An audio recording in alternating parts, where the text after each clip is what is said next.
Silicon technologies in the age of digital disruption. Panel debate which is devoted, I guess, to the thought and reflection of Bernard Stiegler, the French philosopher, who died 2 years ago. And particularly to his reflection on techno-diversity and no-diversity, some terms created by the French philosopher. Let me introduce the panelists. Anne Alombert, philosopher, teaches philosophy at University 8 Paris. Her research focuses on the relation between knowledge and techniques in the work of Gilbert Simondon, Jacques Derrida and Bernard Stiegler. She's the co-founder of the collective Reorganise and a part and a member of the Internation collective. Michał Krzykawski, associate professor in philosophy literature and the head of the Center for Critical Technology Studies at the University of Silesia, also the member of Reorganise and co-founder of Reorganise and Internation. Daniel Ross,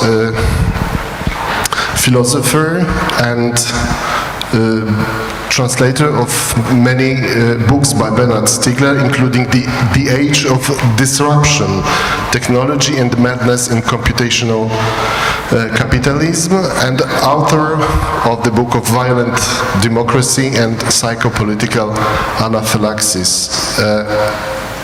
Gaël Giraud, economist,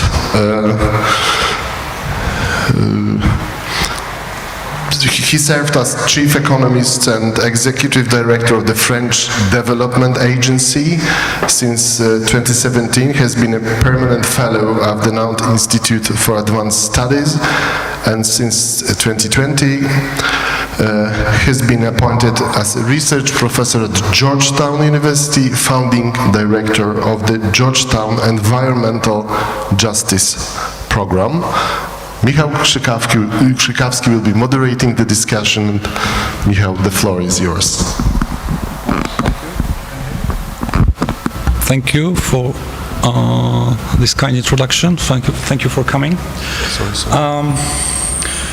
Before you start, we can't hear you. We can't hear you.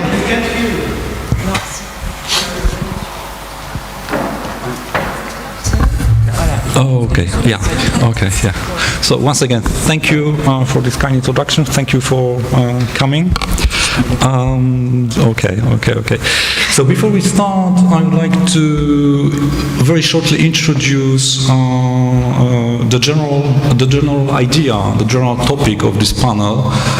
And initially, this panel was meant to engage with several issues in the book Bifurcate, edited by Bernard Stiegler, and the collective Internation, composed of scholars representing different disciplines.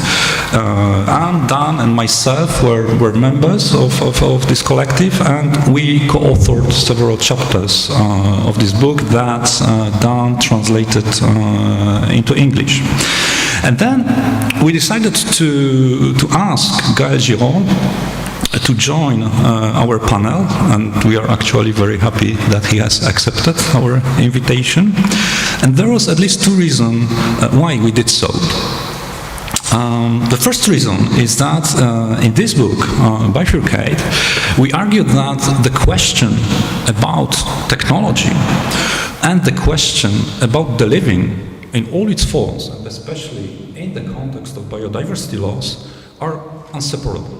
They are related to each other.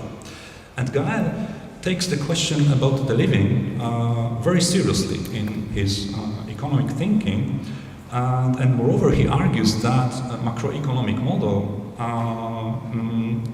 the invention of this macroeconomic model involves us to working about how to recast economic thinking, philosophical thinking, and scientific thinking.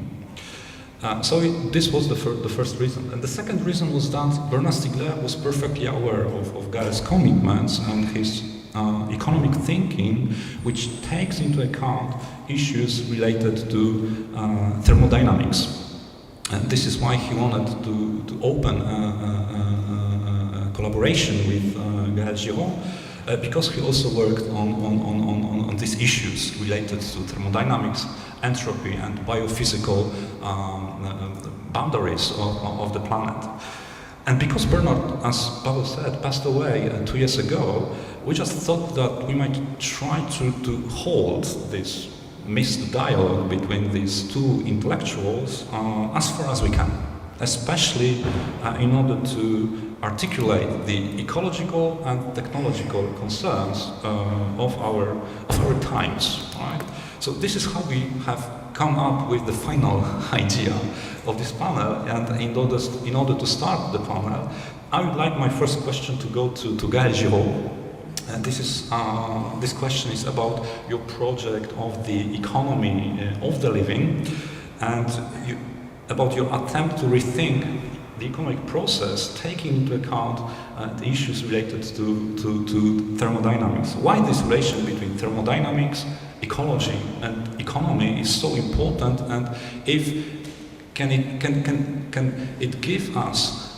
Can it provide us, for example, with a new idea about what new macroeconomic indicators might look like beyond this dominant model of macroeconomic development we've known so far? Okay, thank you. Thank you for the invitation, Dziękuję, and I'm very honored and pleased to be here with you. So I'm a little bit the outsider of the panel because I'm not a philosopher, and I will speak essentially as an economist. And try to answer the question. So maybe one way to explain my own intellectual journey is to say that a couple of years ago I was talking with a friend of mine who is the president of Group 1 of IPCC. So IPCC, you know what it is, it's the international panel of experts working on climate change, global warming. She's a physicist and she is leading Group 1, which is dedicated to the science of climate. And we were giving a conference, both of us, and she realized that economists are in most of the models, 99.9% of the models used by economists, violate peacefully the first two laws of thermodynamics. The first law, as you know, is energy is conserved no matter what. And second law, energy degrades across time. That is, there is an error of time, and as time unfolds, the quality of energy, so to say, declines, and this is the rise of entropy. So our models in economics never satisfy these two laws. And so my friend, she's a physicist, she said, in which world are you living, you economists? And no wonder whether we have a big crisis today where within the IPCC, some economists like Bill Nordhaus keep saying that, global warming is not a big deal, plus 6 degrees at the end of this century on Earth on average will lead to minus 10% of the world real GDP, which is just nonsense. While climatologists say, well, this is just the apocalypse. And if we want to reconcile both scientific communities, we have to rethink completely, I believe, economics with a new framework, a new paradigm. And this paradigm, I believe, has something to do with living bodies. Why? Because neoclassical economics, that is the mainstream orthodox economics, only deals with capital, but capital, according to them or according to us, it's money and labor, human labor. But there is no energy, there is no matter. And human labor without energy and matter, that's just a corpse, which doesn't do anything. So essentially, neoclassical economics deals with money and corpses and believes that putting them together increases GDP, which of course is just nonsense. So 99.9% of our models are just nonsense, to be honest with you. So the question for me is how to rewrite macroeconomics in such a way that macro can talk with biologists, ecologists, and the middle ground, the common language that we have is thermodynamics. The main idea is very, common to a certain extent. It has already been expressed by someone like Georgescu Roegen, in the 70s. And reformulated by Prigozhin in the 80s. So the main idea is to say that a living body is a dissipative structure, that is, it's a complex structure which lives out of equilibrium because it's fed by a flow of energy and matter. if you think of a city is a big metabolism, like the human body, which absorbs a lot of energy, a lot of matter, and right now we are dissipating energy through all the mechanisms that we use in order to organize this conference. So a city is a big metabolism which absorbs energy and matter, metabolizes this energy and this matter, and then just exudes some waste, which is degraded energy and degraded matter. More precisely, what a city does, or what an economy does, a big metabolism, is to extract low entropy energy, like fossil fuels. Low entropy meaning that it's a very strong energy of a high quality with a lot of exergy. Okay? It uses this energy both in order to develop itself and to extract matter. And the matter that is extracted by a city, by a human society, is a high entropy matter, that is, it's completely disorganized matter, like copper, if you extract copper, from the soil. And from this copper, you construct a manufactured product, an industrial product, which is a low entropy product. So essentially, we use low entropy energy in order to extract high entropy matter and to produce low entropy manufactured products and to exude high entropy energy. That's essentially our job from a thermodynamical viewpoint. The metabolization process does three things. First, we do work. Work is just an extension of mechanical work in physics. It has been introduced by a friend of mine, a physicist whose name is Bob Iris. So he calls it useful work, and for instance, this conference is a useful work in his sense. That is, it's a work that we organize, we human beings, because we think it's useful. And for that purpose, we use matter and we dissipate energy, including the energy of my own body. So that's work. But we are not going to repeat this tomorrow morning, at least not as far as I know. Second, we use energy and matter just to grow, like the body of a kid, he or she grows. And for that purpose, he or she uses matter and energy. Third, we use energy and matter in order to complexify ourselves, to invent new rules, new institutions, new patterns of behavior, etc., new traditions. So this is a way to complexify the internal structure of the society, which leads to a degrowth or the reduction of entropy, internal entropy. In the same way, when I discuss with my friends here, I'm reducing the entropy of my brain because I become more clever. So I have more structure in my brain, so entropy in my brain reduces. I'm more clever, I'm smarter, thanks to them. And this is the job of a city. A city extracts energy and matter, and for that purpose, in order to talk with my friends, I need energy, so that's why we need to eat together, for instance, in a restaurant, to feed myself, otherwise I would just starve. It's the same story for a city. A city extracts energy, matter, in order to complexify itself. So essentially what it does is to reduce its internal entropy, what some people call sometimes negentropy, okay? And I think Anne will speak about this later on. So once we have said this, we have a kind of framework, and with a PhD student of mine, Grégoire Noël, we have written the math of this. It holds water, it works, and I do believe that's very important for economics. Now, you were asking also whether this leads to new indicators, and I will stop there. The answer is yes. There is one indicator which I believe is very inspiring, which has been introduced by Éric Chesson. So he has a French name, but he's not French. He lives in the US. And Chesson's ratio is the following. You compute the ratio between the quantity of energy that your metabolism is dissipating per unit of time, let's say per second, or per minute, or per day, divided by the mass, the weight of the structure. And what he shows, and this is part of the literature dedicated to big history, what he shows is that, a galaxy has a lower Chesson ratio than a planet. A plant has a lower Chesson's ratio than an animal. An amphibian has a lower Chesson's ratio than the human being. And the animals which exhibit the higher Chesson's ratio, according to him, are the birds. Because the birds dissipate a lot of energy per second, and they are very light. So why is this so, according to him? Because they have to move in 3 dimensions, while we human beings, usually we move only in 2 dimensions, so it's much easier. So to a certain extent, birds are the most complex living body that we can find on Earth today. You see? So now if you reflect with this ratio in mind and you ask yourself, would the Chaisson ratio be a good indicator, of the quality, quote unquote, of a city, let's say, or an economy as a metabolism? Then you try to do the kind of exercise that I did. I compared, for instance, Atlanta, in the US, with Barcelona in Spain, because these two cities have approximately the same population and the same GDP. So the same GDP per capita as a consequence. So they are very comparable. And I computed both Chaisson's ratio for Atlanta and Chaisson's ratio for Barcelona. And you would guess that Chaisson's ratio for Barcelona would be higher, because you would think it's much more complex, it's a much more complex city, than Atlanta, which is essentially not a city, according to the European viewpoint. Atlanta is just a bunch of houses related by streets with a mall in the center, and that's it. But surprisingly enough, Atlanta has a higher Chaisson's ratio. Why? Essentially because it wastes a lot of energy.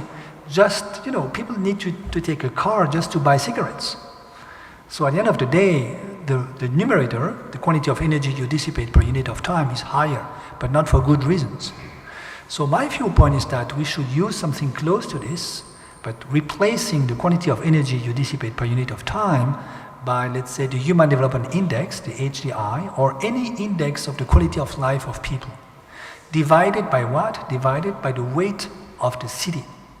And it happens that there is a report which has been just published by the International Resource Panel, IRP, which is a body of the G20, on the weight of cities, where people try to calculate, to compute the mass, the weight of a city like Warsaw, And so if we think in these terms, this would be a way to say our main challenge in order to implement the ecological transition, let's say, will be to increase the HDI, so education, life expectancy, a little bit of income, etc., while reducing the weight of our cities, to have light cities, you see.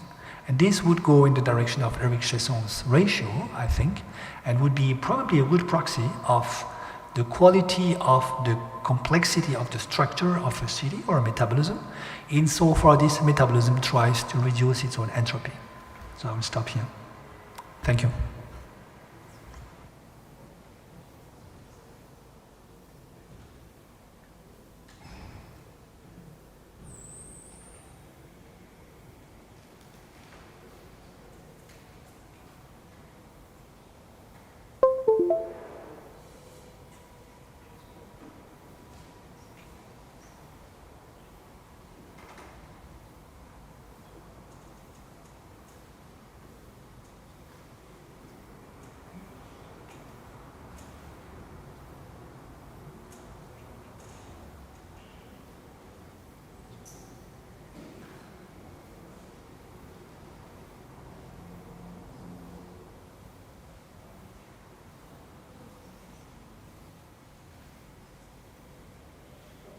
So, thank you very much, Gaël. So I will try to articulate what Gaël said with what we tried to do in the book Bifurcate.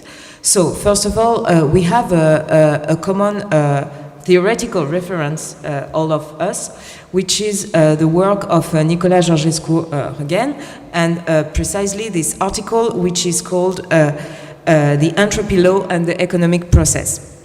And in this article, Nicolas, which was published in 1971, Nicolas Georgescu-Regen is saying that, as Gaël has said just before, that the neoclassical economy was thought on the model of an outdated scientific model, in a way. So it was thought on the model of Newtonian physics or classical mechanics, but the problem is that the scientific framework is now outdated because it has been completely transformed with thermodynamic physics, which appeared at the beginning of, let's say, in the 19th century, with the Industrial Revolution, which is at the basis of what we today call the Anthropocene. So one of our main points, in the book Bifurcate, was to say that. So I show the book. So one of the big theses of this book was to say that this mainstream conception of economy requires a fundamental re-examination and has to be thought on other epistemic or epistemological foundations. So one of the aim of the book was to suggest a new epistemological framework which would be able to take into account the consequences of thermodynamic physics in economy and to put the question of entropy at the heart of the ecological and the economic debate. So this is the reason why, because we wanted to raise this question or this debate about entropy, this is the reason why we suggest to describe the Anthropocene with an A as an Anthropocene with an E, which was the main idea of the philosopher Bernard Stiegler, who was leading the group of researchers who wrote this book. So, what do we wanted to say with this word of Anthropocene with an E? We wanted to say that the Anthropocene can be described as a process of massive increase of entropy in all its forms. So thermodynamic entropy, as Gaël was speaking about just a second ago, which is dissipation of energy at a physical level, we could say, but also biological entropy, which is the reduction of biodiversity and the destruction of ecosystems, and also what we called in this book informational entropy or psychosocial entropy, which was aimed at describing the reduction of knowledge into data or calculations and the destruction of social and cultural diversity. So this thesis was a bit original in a way, because usually, as you have understood, entropy is a physical concept. It is used to measure the dissipation of physical energy, and it corresponds to the tendency of an isolated physical system towards disorder or disorganization. But it is not, this concept is not really used in other fields. I mean, it is used in the field of biology linked with thermodynamic physics, but it is not used in the fields of social sciences or anthropology. And this is what we wanted to try to do, in fact. And because we wanted to say that our current economic model should take into account not only thermodynamic and biological entropy, but also psychosocial entropy. And we were also saying that in the context of digital disruption, this psychosocial entropy is becoming very dangerous in a way. So I will try to explain a bit more what we were understanding with this notion of psychic and social entropy, and all these analyses are based on the work of Bernard Stiegler about disruption, the question of digital disruption. So according to him, the digital disruption has entropic effects at a psychosocial level. First, because the digital cultural industries are based on what we call, or what is called, persuasive technologies, which exploit the brain dopaminergic system and which stimulate our drives and make us become addicted to these technologies. This is why they are called persuasive technologies. So this addiction can be described as an entropic process because it leads us to disseminate our attention, so our psychic energies, and instead of investing those energies into long-term projects, for example, for artistic projects or political projects or scientific projects or any projects which requires a collective investment of psychic or libidinal energy. So in this sense, we can say that applications or social networks which are based on addictive technologies produce psychic entropy. But according to Bernard Stiegler, the main problem is not this one. The main problem is that digital technologies also produce psychosocial entropy because they tend to automatize the practice of knowledge. So, in fact, digital technologies have opened a new vague or a new stage of automation, which made it possible to automatize or to automate not only manual work or activities of production with digital robotics. For example, sorry, this I wanted to show that before to show the potential addictive technologies. But okay, this is the what you can see in this is the digital robots which are used in Amazon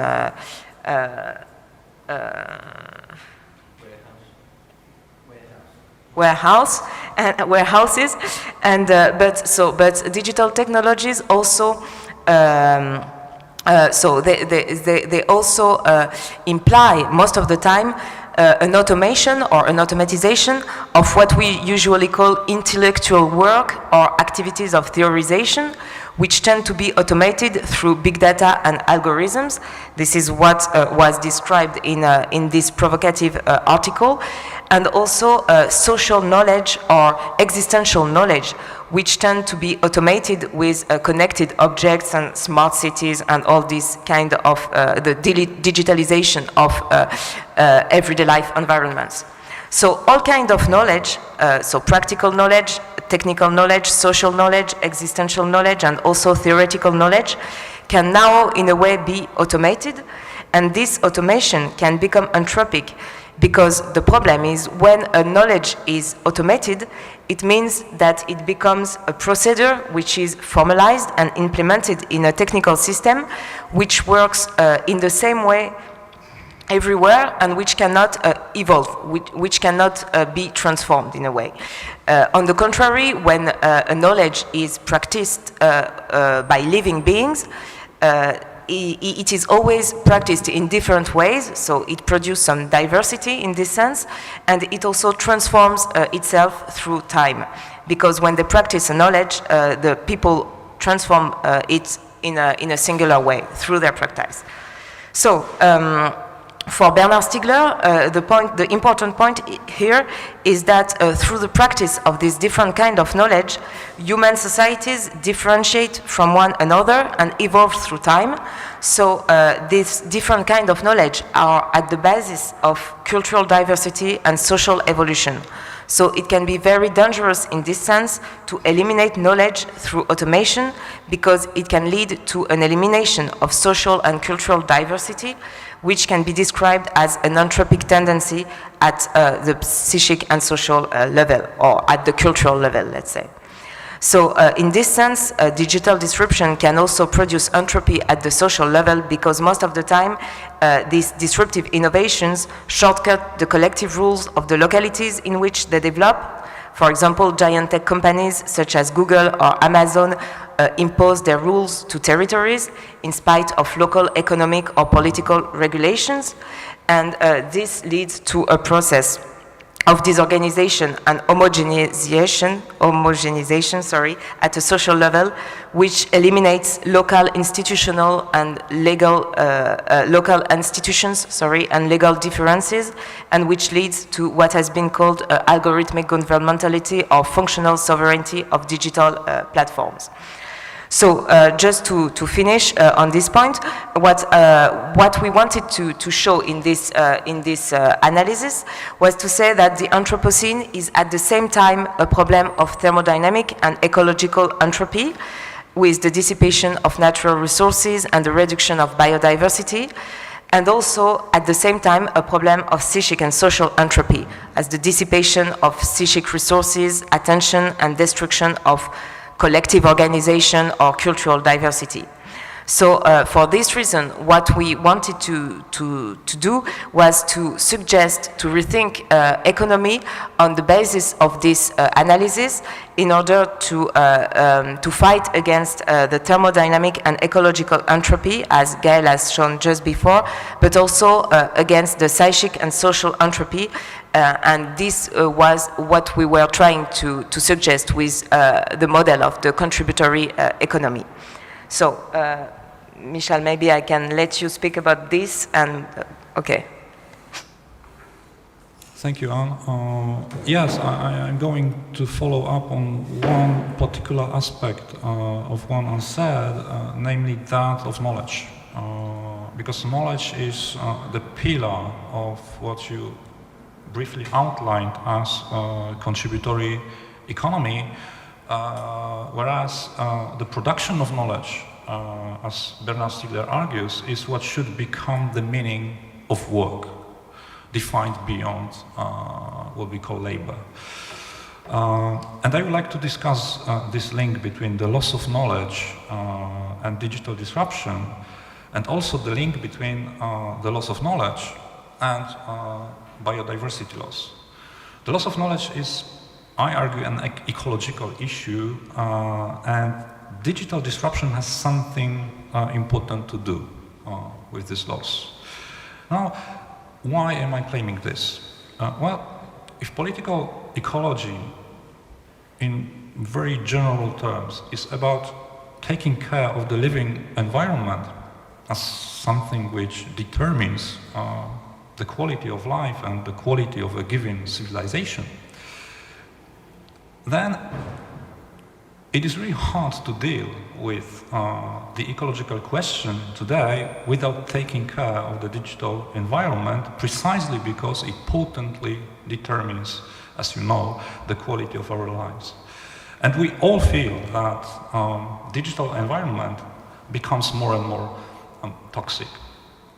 And taking into account this toxicity, I would like to refer to one of Stiegler's concepts, that of no diversity. That is the diversity of knowledge, the multiple forms of knowledge which sustain human civilization. Consider no diversity a specifically human equivalent of the biosphere, something that human beings, human societies are potentially capable of creating artificially through their complex relations with techniques and technologies. Because the production of knowledge is impossible, materially impossible, without artificial supports. And today, as you might know perhaps, many scholars in humanities say that we must overcome the anthropocentric perspective. We must stop saying human, human, human, and finally recognize that we are a small part of the biosphere. I totally sympathize with such claims. But the question is how to do that in relation to economic process and technological development. We should not forget that the anthropos, the human, means or can also mean quite a beautiful diversity, which is precisely the diversity of different forms of knowledge. The knowledge of how to do, the knowledge of how to live, how to contemplate, how to raise children, how to befriend, how to make love, etc. From this perspective, one can see a striking paradox of the Anthropocene. This paradox is that human species, in a way, is endangered in its diversity, which makes our civilization sustainable, even though we have become, as we know, the geological force that has critically deregulated the Earth system. But this is not the geological problem at all, it is a political problem, namely that of capitalism. So I believe that we should fight for the preservation of no diversity. And this means, first of all, to deliberate on the technological conditions in which and under which the preservation of no diversity is possible to the same extent as the preservation of biodiversity. These two dimensions are absolutely necessary to be combined one with each other. So if we really want to ask how to reorganize silicon technologies in the age of disruption, we should ask how silicon can materially support the production of knowledge. This is a fundamental question to me. And this is also related to the main goal of contributory economy, which is to reevaluate knowledge of all kinds and to remunerate work as a production of knowledge through a contributory income. And now, what is knowledge? what Bernard Stiegler was trying to say is that knowledge is something larger than the academic meaning of this term.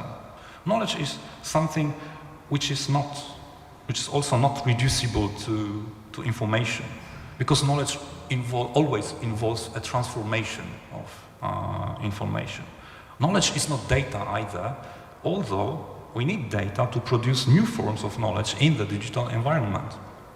And this is precisely why we should have control over our data instead of giving this gift back for free.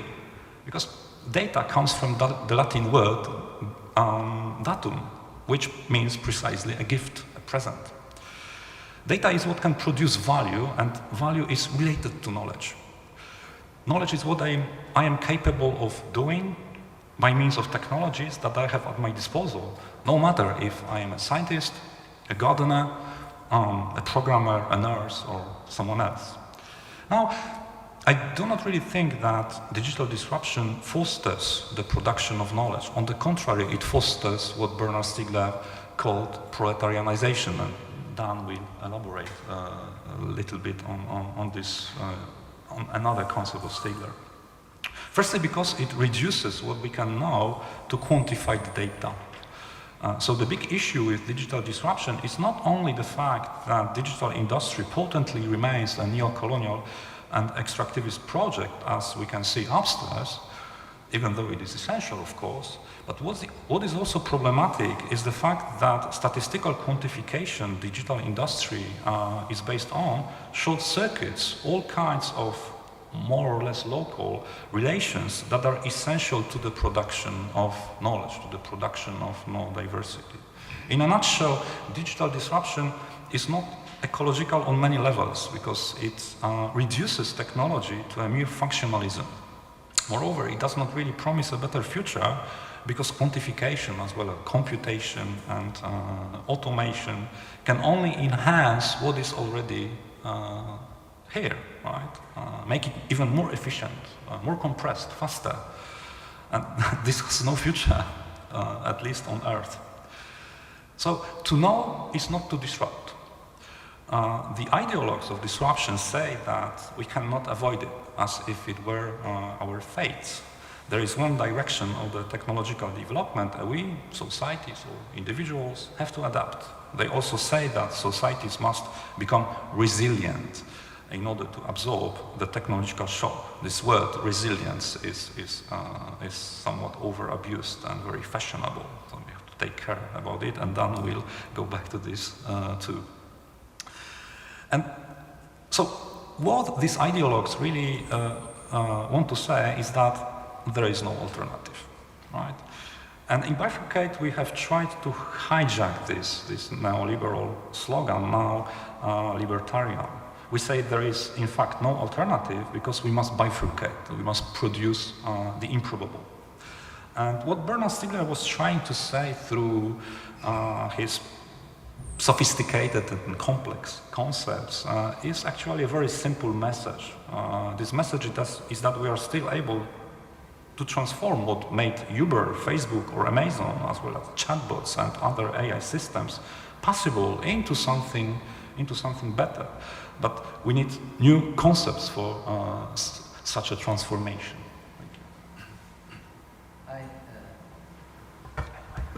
Thank you. Okay, thank you.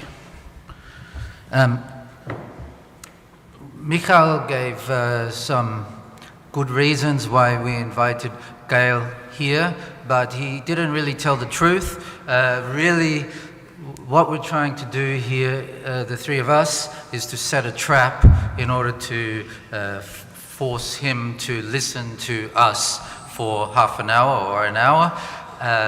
And that's because we really care about what he thinks and the kind of economics that he's doing and the motivations for that economics, but we want to make him think about something in a very different way and in a way that might be kind of shocking for him. And so I want to give an example to show you why he might think it's shocking. But for sure he's too smart to fall into our trap, but nevertheless we can maybe at least say something. In one of his books, Bernard Stiegler talks about what it's like on a Sunday morning when you wake up and you're bored and you don't know what to do. And you wander around in the streets of the city and you come across a cinema and you decide for no reason to go into the cinema. And it happens to be that the movie is a good one. And you watch the movie and you get into it. Maybe you have some popcorn as well. And when you come out of the movie, you have a lot of energy that you absolutely didn't have when you woke up in the morning. It could be that you have energy because the popcorn gave you something that you needed for your body and also for your mind, but probably it wasn't the popcorn, it was the movie. Something happened in a circuit between you and what appears on the screen. You cannot explain that in any way with thermodynamics. Because there's nothing, no physical energy is exchanged. And of course, it's totally understandable to object to that on the grounds that, well, this isn't really energy in a sense that we can recognize, that we can measure, that we can make a model about. And yet, it's not only metaphorical, it's also real. It makes a real difference to the rest of our day. When we talk about diversity, we're talking about a kind of richness that can make a difference. And that's why it matters that the movie has to be a good one. If the movie is a bad one, which means, for instance, a totally standardized one that doesn't surprise us in any way, then it won't give us any more energy because it won't make a difference. It will just be probable. It's what we knew we were probably going to get from a bad movie. And so one of the ways in which Bernard Stiegler likes to think about what diversity means is that it means the improbable. And we can understand this in biological life in terms of the improbability of the fact of life at all. There's no two essences, organic matter and inorganic matter, but at some point, in a highly improbable way, life starts to happen and this molecule begins to form, and this molecule begins to diversify itself across species with different organs and so on. And it maintains itself improbably against that second law of thermodynamics, which is the tendency towards the probable. For me, it's important to say it's not only a question of structures and orders. Because if there's something that goes counter to entropy, it's not just a question of structures. For instance, a crystal seems like a structure, but it doesn't behave in a negentropic way in the same way as life does. The crystal state uses entropy more than the liquid. It's a lowering of the state from the liquid that looks to be less ordered than the crystal. So what's the difference? The difference is not order, but organization. Of course, all these concepts are very hard to define when you get to a real scientific level.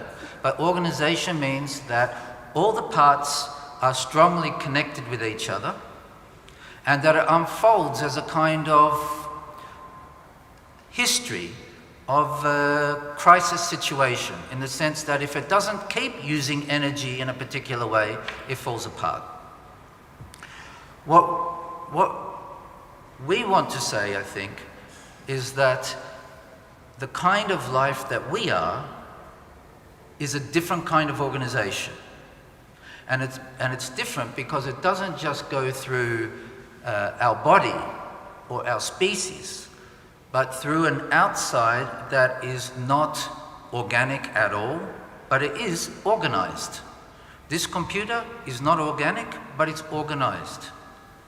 The movie is not organic, but it is organized. And that makes a difference. And the difference that it makes is that it has two sides in a new way. As Michał was saying, it can produce information. It can produce the probable, but not the probable in the sense of thermodynamic entropy, but the probable in the sense of the average of the standardized, of the predictable, of bad movies and bad art and bad literature and bad conversation.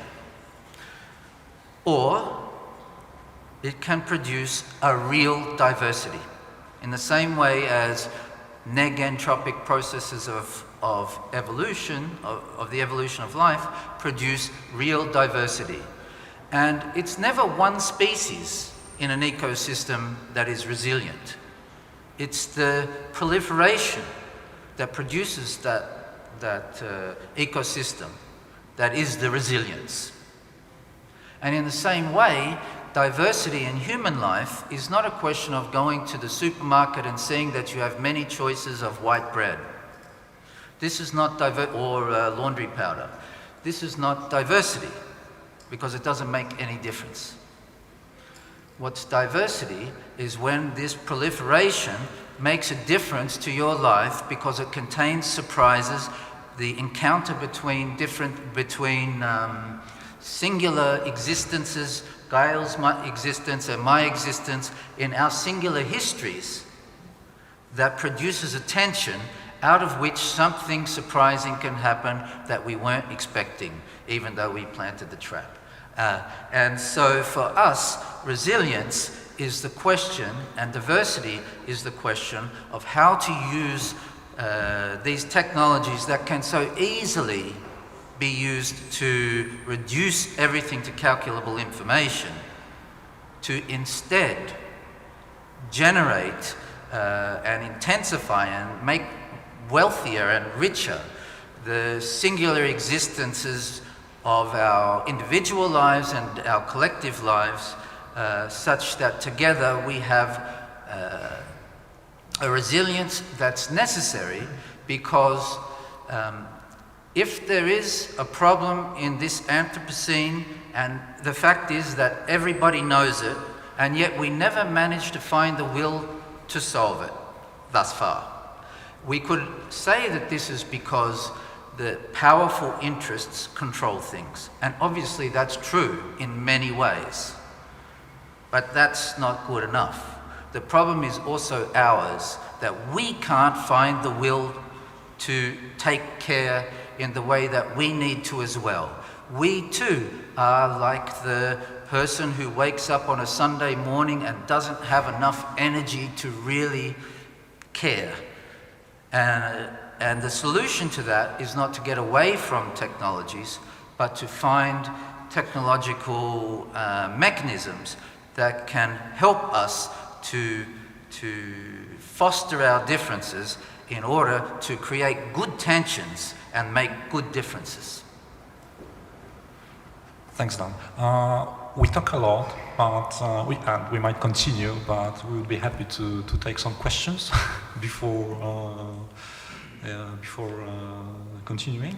So, if you have any comments or questions, sorry.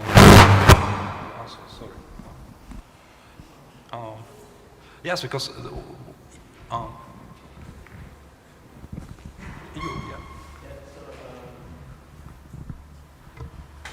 So thank you very much for the interventions. I have one question, but it's a little bit more technical, and I think it probably direct more to Mr. Giraud, because, but also to others as well. You know, you share a figure in common that is George Giraud. And of course, in the 70s, he proposed a bioeconomics that introduced the concept of entropy as a critique of the neoclassical economics.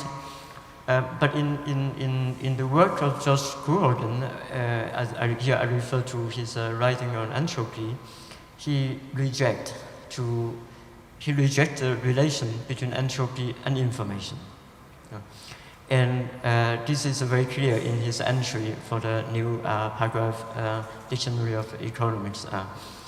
And something that was raised again by very much criticized by Mirowski, by Philip Mirowski in his history of cybernetics and so on.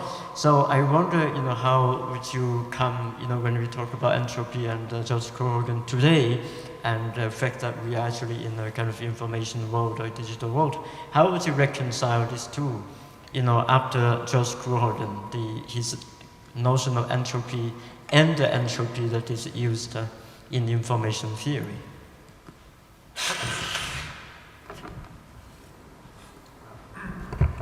Should I answer now?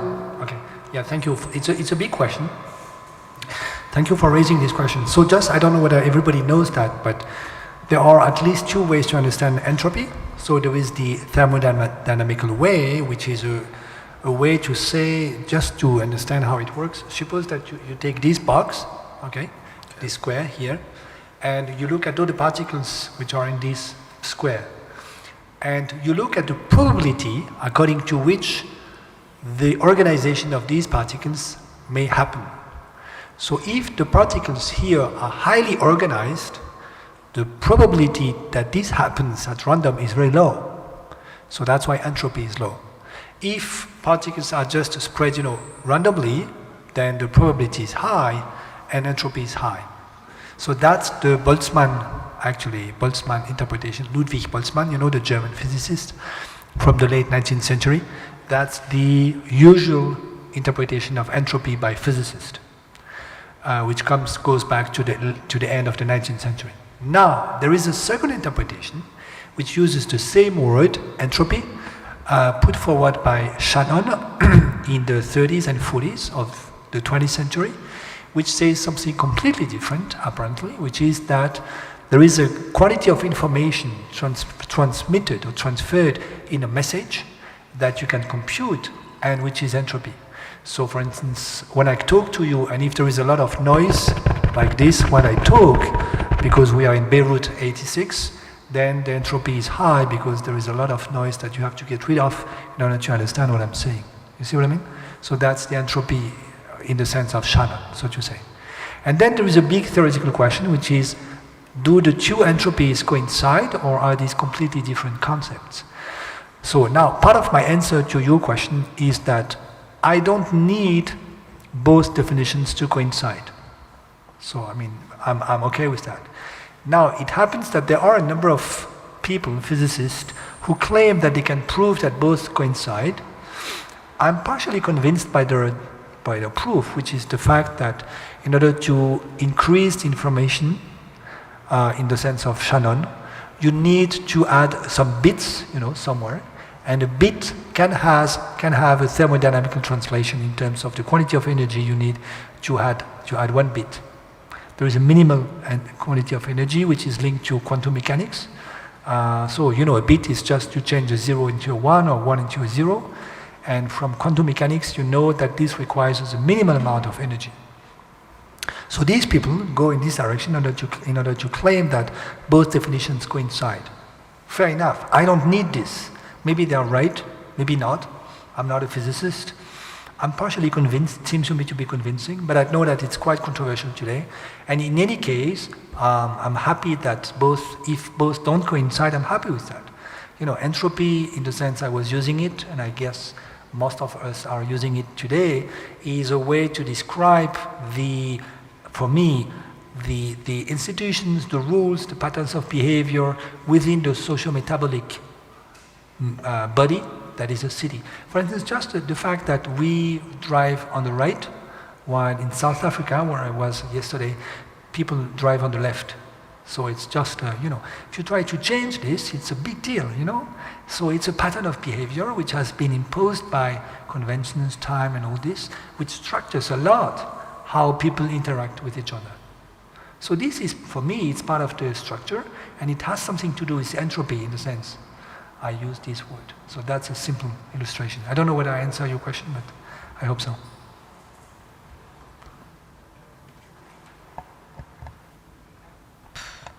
Yes. No, maybe if I can just add something is that it is a very complicated debate because in fact Bernard Stiegler was really critical against the theory of the information theory, the way in which information theory is using entropy, and I think he was much more leaning on the thermodynamic and then biological conception of entropy, which is not the same, in fact, because it's, I'm not a specialist of these questions, but it seemed quite evident that when we are speaking about exchanges about matter and energy, it has nothing to do or not much things to do with this question of probability of improbability of a message, which was Shannon's problem, because Shannon was working in telecommunications and all of these things. But I'm adding that because maybe you have a point of view on that, I don't know, but maybe you know that Bernard Stiegler was quite critical about this theory of information. And also he was critical about it because his theory leads him to speak about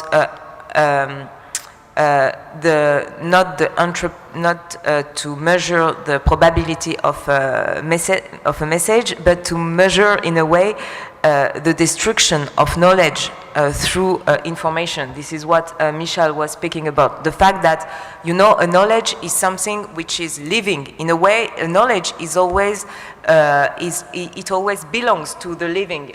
This is why the economy of knowledge is part of an economy of the living, because you can have knowledge only if you have living beings who are practicing this knowledge together, whereas information is something which has been externalized in a technical support and which can be, you can download informations and things like that, but it is not something that you can practice and interpret and make evolve. So I think there are there is a kind of bifurcation in the theory of entropy with this theory of information and the Bernard Stiegler theory of knowledge, which relies on this concept of entropy, which are linked with thermodynamics and biology and not with information theory. But I don't know if it's really clear because it's not clear for me.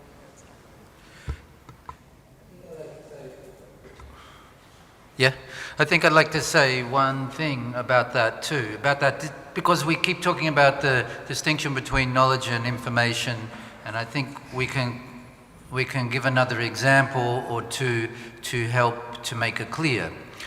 To say that it is living is also to say that it has a different relationship to time than information does, in the way that it spreads. If I want to make money on the stock market, then a piece of information can be very valuable to me, as long as you don't have the same information as I have. Like, I have the inside knowledge, but it's not knowledge, it's information, let's say. And it can only be of value to me while I'm the only one that has it, or few people have it. The wider it spreads, the less valuable it is, because the difference it can make to me becomes less. But knowledge is not like that. The knowledge that I'm sharing with you, if it is real knowledge, is something that is more valuable to me if you have it. And the way that you have it will be different from the way that I have it. I'll tell you something that I believe to be knowledge, but what you understand by that knowledge is not the same thing as what I understand by that knowledge, because our histories are different. And because of that, between us, we can produce something. We might aim towards the same understanding in our knowledge. That's what we're trying to do here, but we will never get there. And this also relates to the distinction between investment and speculation. I can use information to speculate. I can have a very complicated computer program that understands that a lot of the time when it goes like this, then next thing it's going to do that, and you can make money from guessing, knowing nothing about the companies in which you are putting your money. But it only works until it stops working. And then it doesn't work, then it crashes. Whereas investment is a way of relating to the future based on knowledge. You know something about where you're putting your energy, your time, your effort, and so on. In the same way, a newspaper contains a lot of information, but it loses its value quickly. And so the next day, it's very hard to sell yesterday's newspaper. Does that mean it doesn't contain any knowledge? No, it doesn't mean that. But the knowledge that it contains depends on you. It depends on your practice of reading that newspaper in a way that draws knowledge from the information. It's a relationship.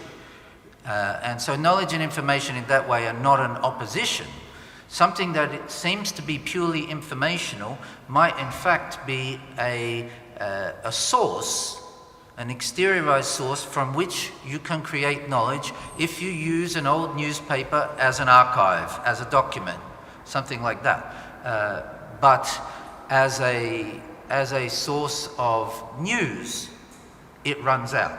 As information, it runs out of value. So the question of diversity in this way is also a question of the production of lasting values.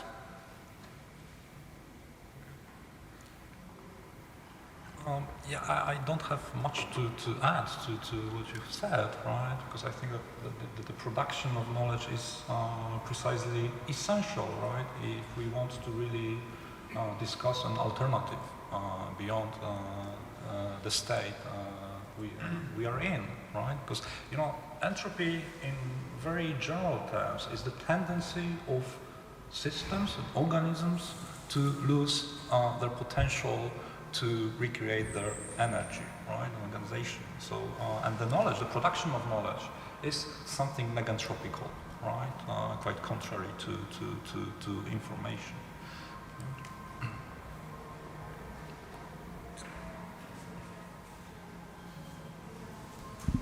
Thank you.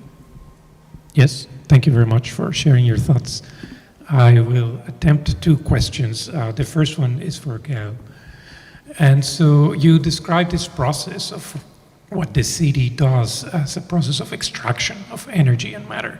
And to me, when that word is mentioned, my ears perk up, extraction, because it's, at least as described in this model, it seems to me a bit abstract and depoliticized. Extraction is not evenly distributed.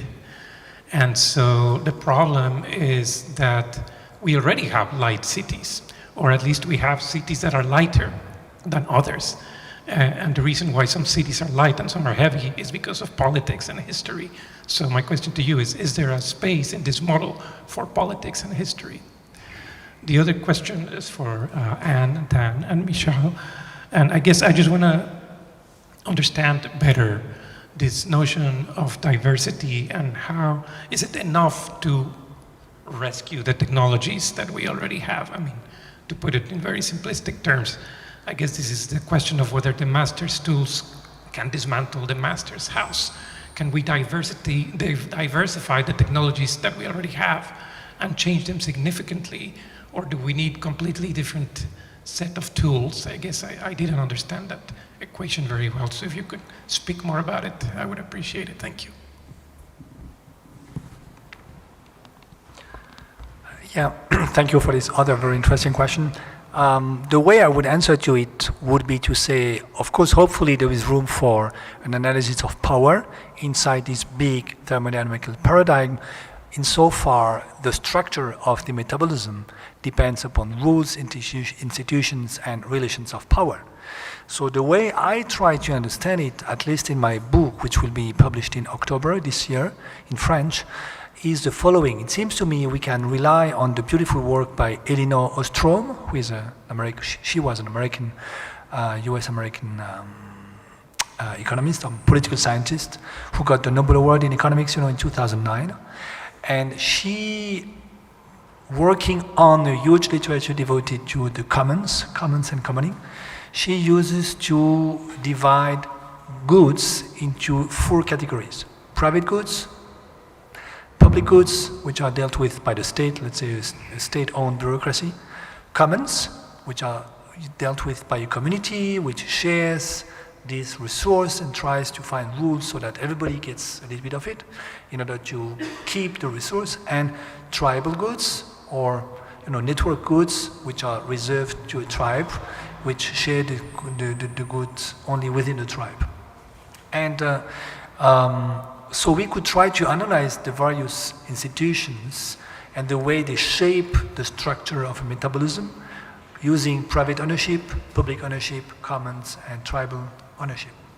And it seems to me this sheds a lot of light on how power can organize a society. To a certain extent, we could say neoliberalism for 40 years now tries to privatize everything, to turn everything into a commodity, to commodify everything, and to turn it into a private ownership.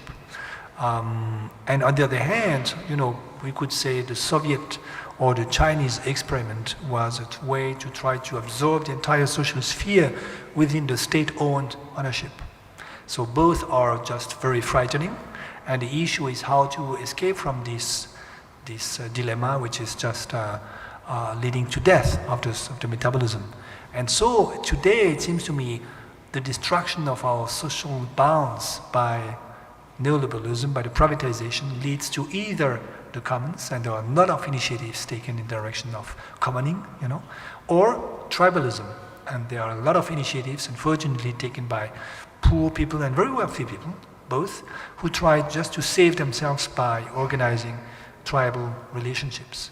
And that's, for me, that's the big, I would say, political challenge for the next decades, centuries maybe, that we are to choose the commoning solution rather than the tribal solution. Now, when you look at countries where the state is collapsing, like Lebanon today, unfortunately, people rely on the tribe to save themselves. So, big questions for me is how to rethink the political role and the philosophical role of the state as being the entity which creates the conditions of possibility of emergence of commons within the civil society in order to have a wealthy, metabolism with a lot of biodiversity. Now, just I add one word, I'm sorry I'm too long. What I try to do is also to think the counterpart of this. So far I spoke only about, let's say, political structures, but it seems to me there is the counterpart of it, which is in hermeneutics. Why? Because at the end of the day, if you think of the different ways we organize ourselves in order to deal with a resource, actually what we do is we agree on rules. And these rules might be that it's private ownership, so someone is the owner of this and he's the unique guy on earth to be the owner of that, or public ownership, etc. So at the end of the day, this boils down to rules on which we agree. And the question is the hermeneutical role of the rule, status of the rules. And it seems to me we could say there are rules which claim to be public, a public language, that is a language which is supposed to be universal, that everybody is supposed to understand no matter what, like the law here. I mean, if you drive when the traffic light is red and the policeman takes you, you cannot discuss the rule. You cannot say, well, I don't have the same interpretation as you, etc., etc. So you're supposed to know the law, and the law is universal, and it applies to you. period. So that's a public language. By opposition, you have a private language, which is the old topic of Descartes, maybe you know Wittgenstein and all these people who tried to think about, is it possible to have a private language, which is actually a self-defeating concept, because if you're the unique guy on earth thinking with this private language, nobody can talk to you and you cannot talk to anybody. So, and then you have two positions, two possibilities, which are language or rules as a commons. And it seems to me this goes in the direction of what you were describing following Stigler in terms of knowledge. That is, it's a kind of rule which incorporates the possibility for other people, let's say new generations, to reinterpret the rules in a completely different way and therefore to rewrite the rules. So, and this is embodied into the rules themselves. And you have tribal rules, which do not allow that because they supposedly are based on, let's say, the tradition or a big mythological narrative which says, you know, Moses came from the mountain, gave the law, and that's it, period. You see? So my viewpoint is that what we have to try to do is to foster rules, political rules as commons. And then the big question is, again, how do we organize the state in such a way that the state itself understands its own, let's say, constitution and body of laws as being built on commons, hermeneutical commons, in order for the civil society to discuss democratically about these rules and to change them when we feel we have to change them. You see?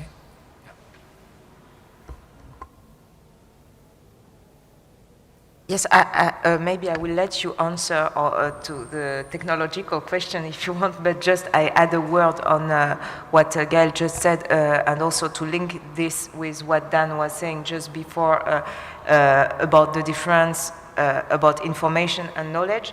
What we were trying to say precisely was that knowledge is a common in this sense, that it is always to practice a knowledge, whether it be a practical knowledge, a technical knowledge, a social knowledge, or a theoretical knowledge, it's always a matter of sharing rules, as Gaël just said, that it means you share common rules, and these rules have to be common because otherwise it is not a knowledge, and they also have to be public, and most of the time it's not the same thing in the case of empirical knowledge than in the case of theoretical knowledge, but for example, scientific knowledge means that the rules must be explained, explicit, and publicly debated or debatable.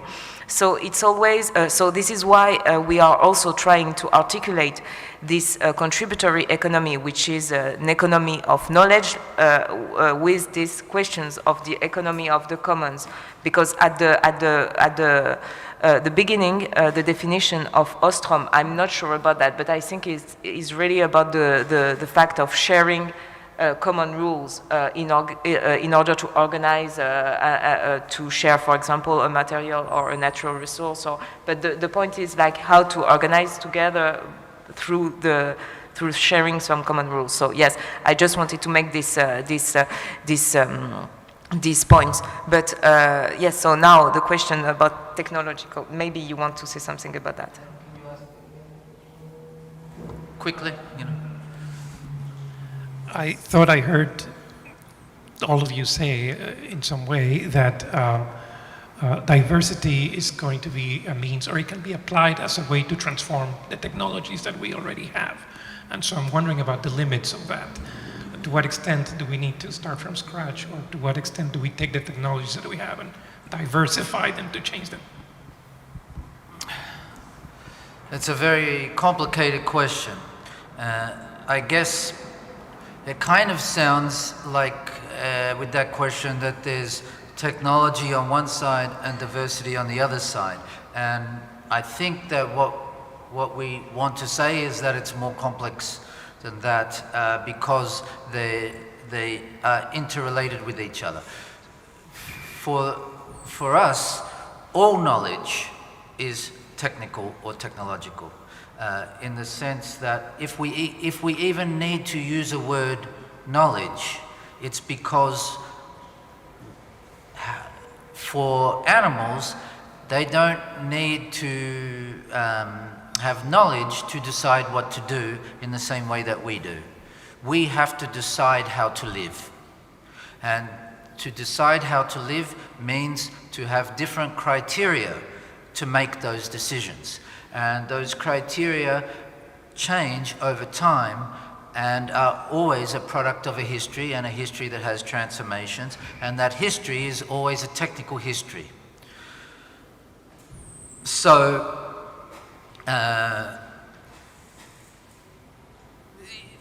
the other way you have to think about that is through the relationship between what a guy called Reorganise talked about as the difference between technical tendencies and technical facts. Sorry to get technical. But a technical tendency means that things in different places, different localities, but with the same function, tend towards the same shape. For instance, a knife in one culture and another culture will not be identical, but will tend towards being similar. The technical fact is the distinction between the two expressions of this tendency. And this is something you see not only in technical life, but in biological life. When an animal goes back to the sea and becomes a dolphin, it's similar to a shark, but in its form. So this is a characteristic that means that diversity doesn't mean anything. It's related to the things we need, the functions we have to have in order to be able to live. But for us, that question of how to live, which is always a technical question, is a question that we have to decide about with knowledge. So what I'm trying to say really in a roundabout way is that it's not a choice between fixing the technologies that we have with diversity or abandoning those technologies and replacing them with a new kind of technology that produces diversity. We are in an unfolding history. In that unfolding history, our techniques can stop us from producing diversity. And the whole problem we have today is that very often it makes it harder and harder for us to do so, but we can't solve that by stopping everything and starting again. We have to encourage new tendencies and new possibilities in this way. And that's why for Stiegler, if he asks about the question of democracy, let's say, and political constitutions and so on, he says that, okay, for somebody like Hayek, democracy is a free space of decision. But the free space of decision that Hayek imagines is the space of the market and of atomized individuals and so on. But this is not really the question of democracy. At the same time, the question of democracy, he says, is not about the protection of the majority against something, but it's not even about the protection of minorities against power. It's about the protection of diversities. And the difference is that minority and majority are measuring things you measure. Diversity is not something you measure. It's a question of improbabilities. Yep. Just about the question about the technological question, the question of technologies, because I think there was also an important point in the one of the chapter of this book about, as Dan was saying, the question is not like, should we abandon the technology we have or should we lean on them, but more, I guess, the question was to say these technologies have some uniform, they produce they produce some uniformizing or homogenizing effects, okay, because they are based on calculations. And when you calculate, I mean, if you want to calculate something, it has to be homogeneous, okay? It has to be comparable.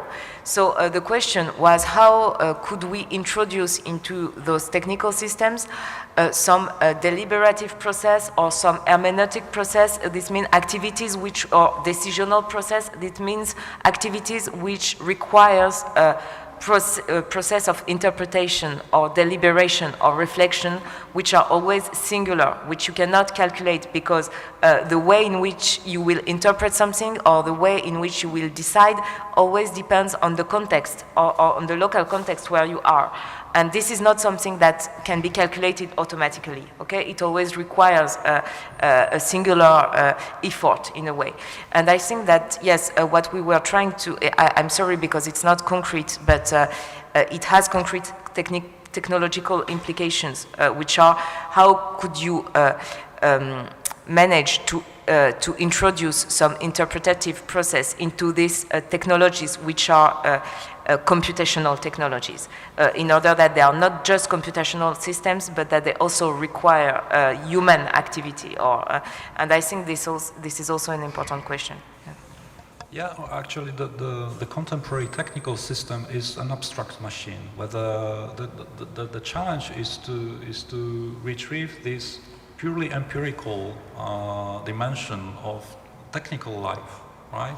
Which means that we should try to ask questions about how subscribe this technological system in the territorial processes of producing knowledge, because knowledge is always conditioned locally. Whether this abstract machine is planetary, because it goes beyond any boundaries, and then perhaps we could fight against this obvious tendency of the technical system to homogenize, right? When we subscribe technology in plural, multiple localities.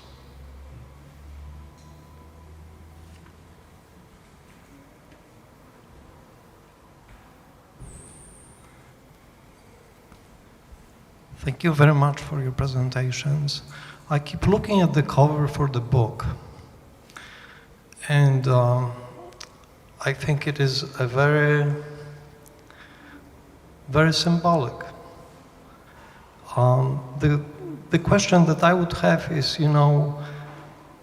I believe there is a chance to have, there are these two rats and they are actually touching, their tails are touching.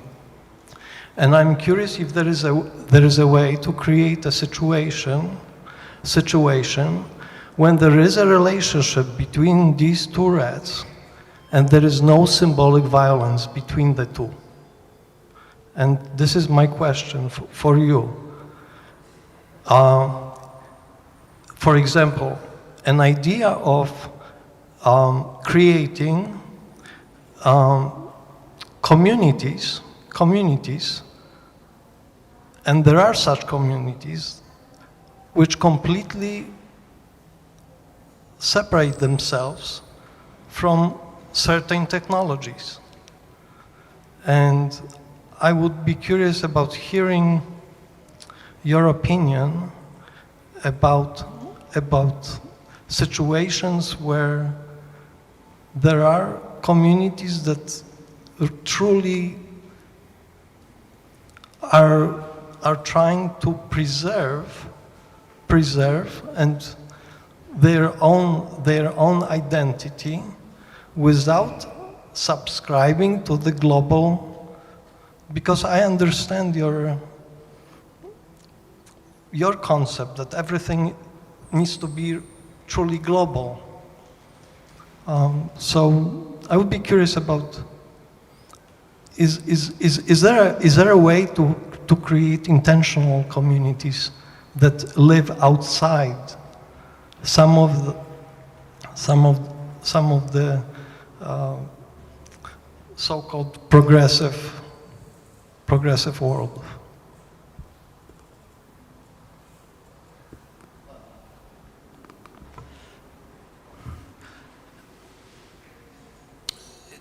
it seems to me that you're raising the possibility of a future that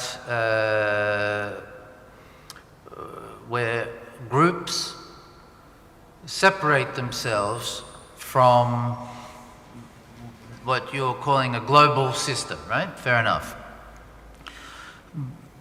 But the problems that we have as a planet are global. And so if you're going to ask questions about that, what to do about those global problems, global level problems, then either that solution itself has to be globalized, you know, that we all give up the technologies that are causing that problem, or we need a technological approach that can help us. And in my opinion, the future of human life on this planet not only is technological, but it is industrial. In other words, the future of life on this planet is not going to be going back to village life or some de-technologized life. I just don't see that that's a choice that we have. And to try that choice would itself produce many new problems that we would then have to face. You could compare it with something like the Unabomber, right? The Unabomber's Theodore Kaczynski, his position is that all attempts to control the technical system or any big-scale human produced world, attempts to control that fail. And therefore he concludes that it's better to completely destroy the technical system and start again. And he goes so far as to say that, okay, this risks producing a nuclear apocalypse because it's a very dangerous thing to do.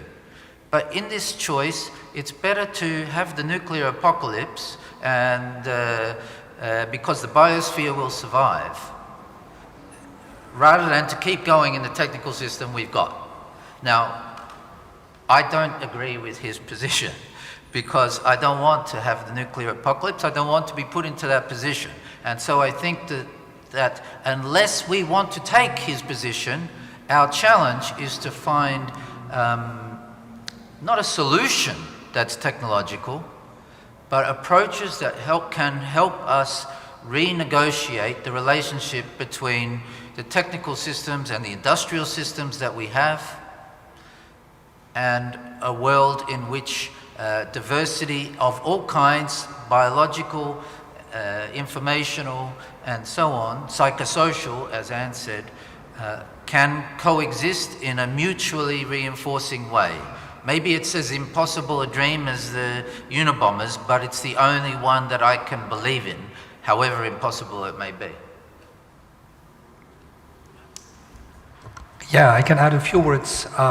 The way I understand your question goes back to different initiatives which are taken today. On the one hand, by young people, the young generation, where some of them are tempted to organize themselves in small communities, ecological communities, where they live completely apart from the rest of the society in a kind of Edenic, new age community. And of course, it doesn't lead very far because they rely on the rest of the society just to have food and all these kind of questions. So there is a kind of, self-defeating attempt in this direction. And on the other hand, what very wealthy people dream of, that is a small island where they can just build a huge, gated community, apart from the poor, where they will be able to save themselves, having access to energy, water, and minerals. And it seems to me both dreams are completely crazy because, as you just said, the ecological polycrisis we are in is global. So two very simple examples. The pandemic, the coronavirus pandemic. We have learned now that the health of a family in Wuhan, China, matters for the entire planet. And this will just be the case again in the coming decades, because we know that climate change is going to foster tropical pandemics. So malaria is going to come back to France, for instance, or to the US in the coming decades, most probably, etc., etc. And so there is no isolated island where you can escape from that, from a virus. And second, there is also this very simple fact, which is that we know that when the concentration of CO2 in the atmosphere will reach something like 1,000 ppm, parts per million. Today we have 417. So with 1,000 ppm in the atmosphere, then the human brain loses approximately 50% of its skills for high-skill activities and 25% for routines. So what I used to say to very wealthy people who dream of the isolated island, maybe you will find this island, but your kids will be completely nuts, because no matter how big the gates will be to protect yourself against the poor, you will breathe this, poison in the atmosphere, and your kid will be nuts. They will lose 50% of the high skill, skills. So, is this the world you want to be in? So you see, it's just a way to say, this dream of the Essenians, the religious community which is pure and lives somewhere else outside of the society, is just impossible, it seems to me.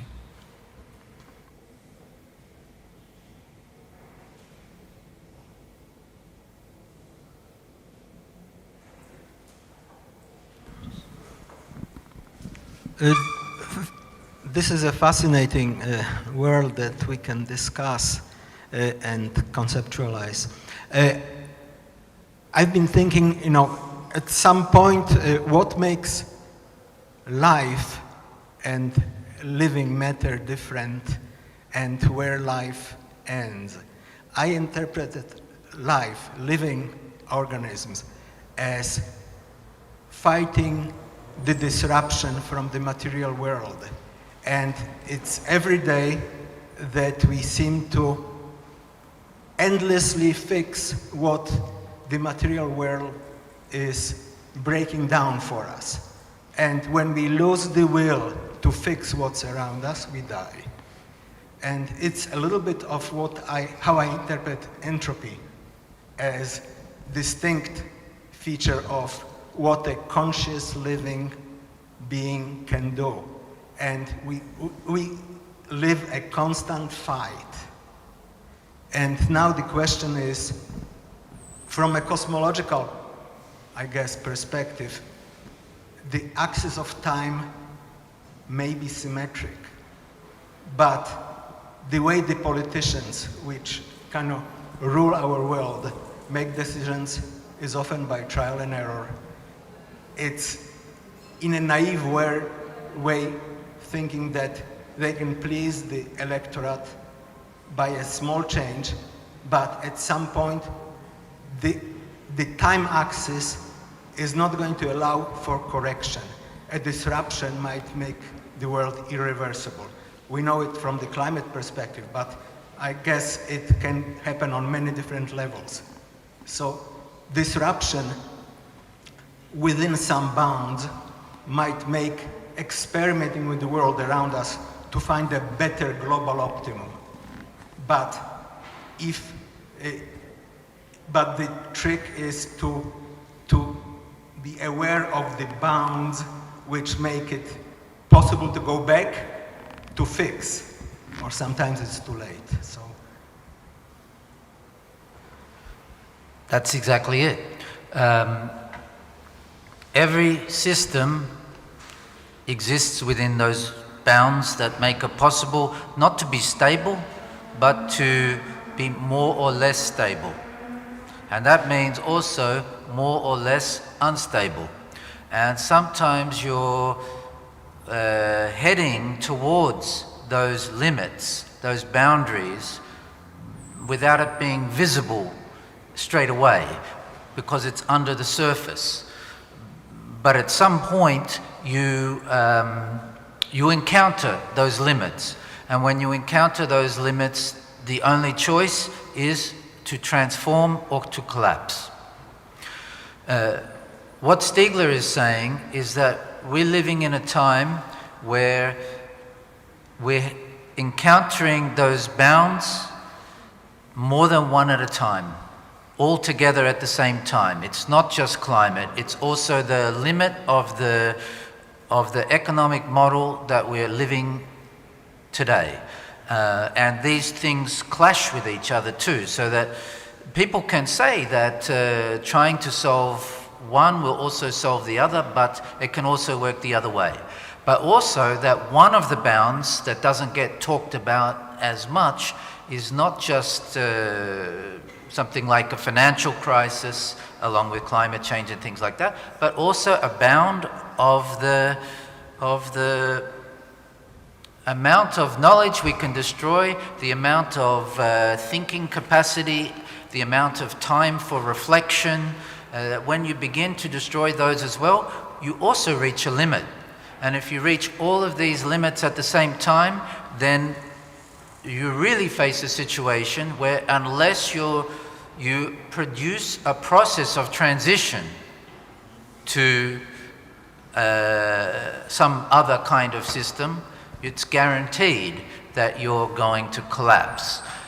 So we live in a crucial time in that way. And Stiegler's message, I think, in relation to that is we must not forget that one of these bounds is the amount of stupidity and craziness we can produce before we're not capable of solving anything at all. So it's to remember that one too. I would just add to it, it's the speed of change and the amount of information that we are not able to process as a single decision maker. So we might use the algorithms and the like big data type way of looking to see the forest through the trees. But to some extent it might help the decisions. But sooner or later, the speed of change is going to overwhelm whatever way we want to. We want to spread the responsibility for decision making. That's democracy. So that's my hope. Yes, maybe if I can just add something. Ah, it's the time, okay. Oui, non, il faut qu'on s'arrête. Ah oui, il est 1h30, ouais. No, I just wanted to say that all these were linked because the question of like informational entropy and the production of what you call stupidity or craziness is also, it implies that then you will deny like scientific information about climate change and things like that, so that you will not take the good measures or the good political or economic measures in order to stop this catastrophe. So, just to say that all these problems and the reaching of all these limits are linked together.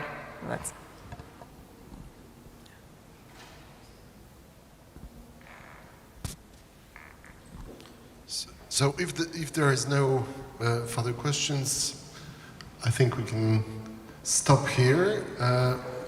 I'm very pleased to invite you in 15 minutes to the lecture by Yuk Hui, The War and the Machine. The lecture will start at 6. Thank you very much.